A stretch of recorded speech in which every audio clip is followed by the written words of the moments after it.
Amina Wadud and the gender jihad. Amina Wadud is the most prestigious exponent of contemporary Islamic feminism.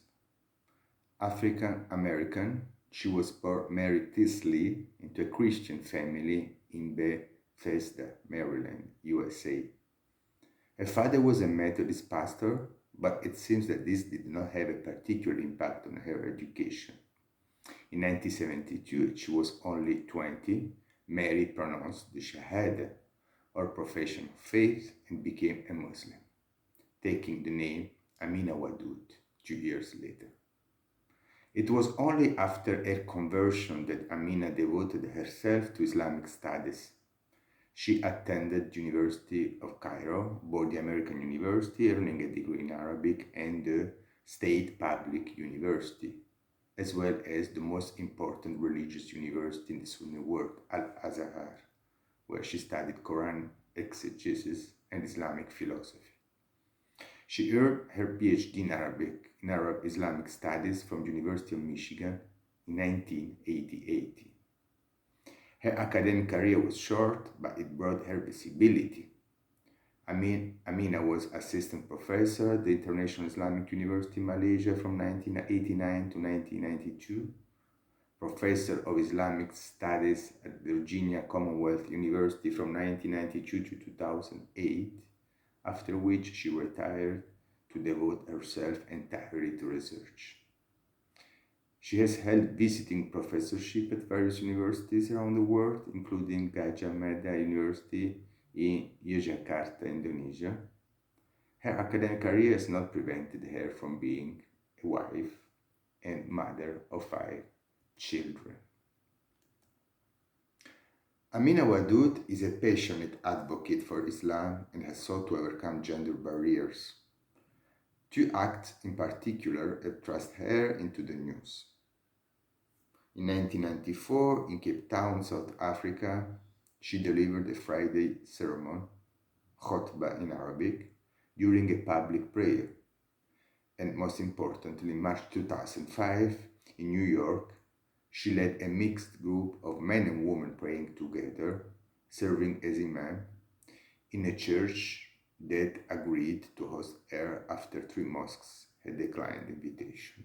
The church was an Anglican Christian church.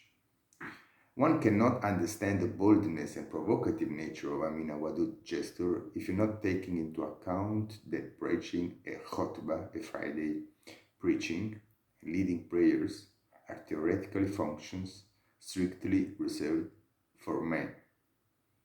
Amina never renounced her belief and continued to fight her battle, reinterpreting Islam in light of the struggle for women liberation. In 1992, Wadud published a landmark book, Quran and Women, Reading the Sacred Text from a Woman's Perspective, which brought her international fame. In the preface setting out the methodological framework for her work, Amina stated that it is not strictly speaking a book about Islam and women, not even a book about the Quran and women, but rather a gender study linked to the tradition of cultural studies.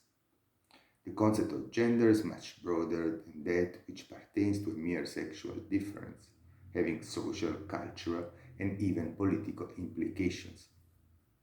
Like other contemporary Muslim feminists, Amina Wadud believes that the Islamic religion itself, and the Quran in particular, are not responsible for prevailing machismo in the Muslim world, which has mainly historical reasons. The Quran makes male and female 2 completely equivalent beings, and furthermore does not speak of God in any way with sexual qualifications. God is neither male nor female, whereas, according to Amina, the Christian God is avowedly masculine. The Islamic God, in his transcendence, transcends gender differences. His attributes of mercy and compassion, Ar-Rahman and Rahim in Arabic, connect him rather to the feminine gender, since the verbal root rahama refers to the mother's womb. To develop her gender discourse, Amina Wadud uses two exegetical approaches. The first, linguistic, and the second, strictly hermeneutic and based on a no-atomistic but thematic reading of the sacred text. A philological reading of the Quran that is not prejudicially aimed at justifying the subordination of women can in fact lead to an interpretation of more scabrous Quranic text that is more favorable to equal dignity between men and women.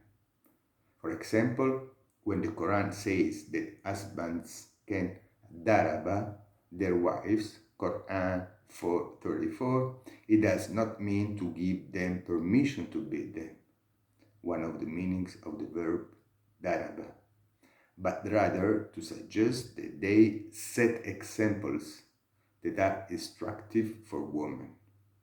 Daraba, especially in Quranic language, also means, in fact, to put forward examples. The hermeneutic key oriented in the Gadamerian sense clarifies the relationship that is established between the text and its reader. Each reading, in fact, reflects in part the intentions of the text and in part the a priori of the person who carries out the reading.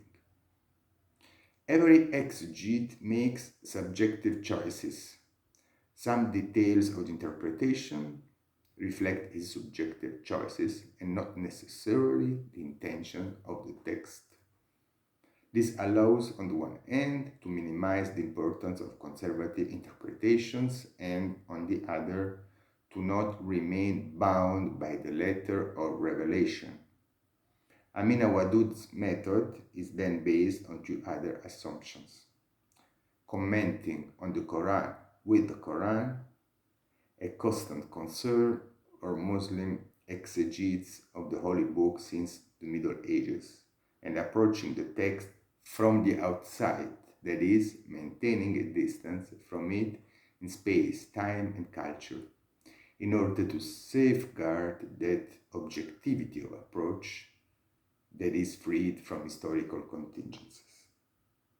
Amina Wadud defends a conception of Islam as engaged surrender to the will of God, implying an active rather than passive attitude, which translates into a social and civil commitment in obedience to God's laws.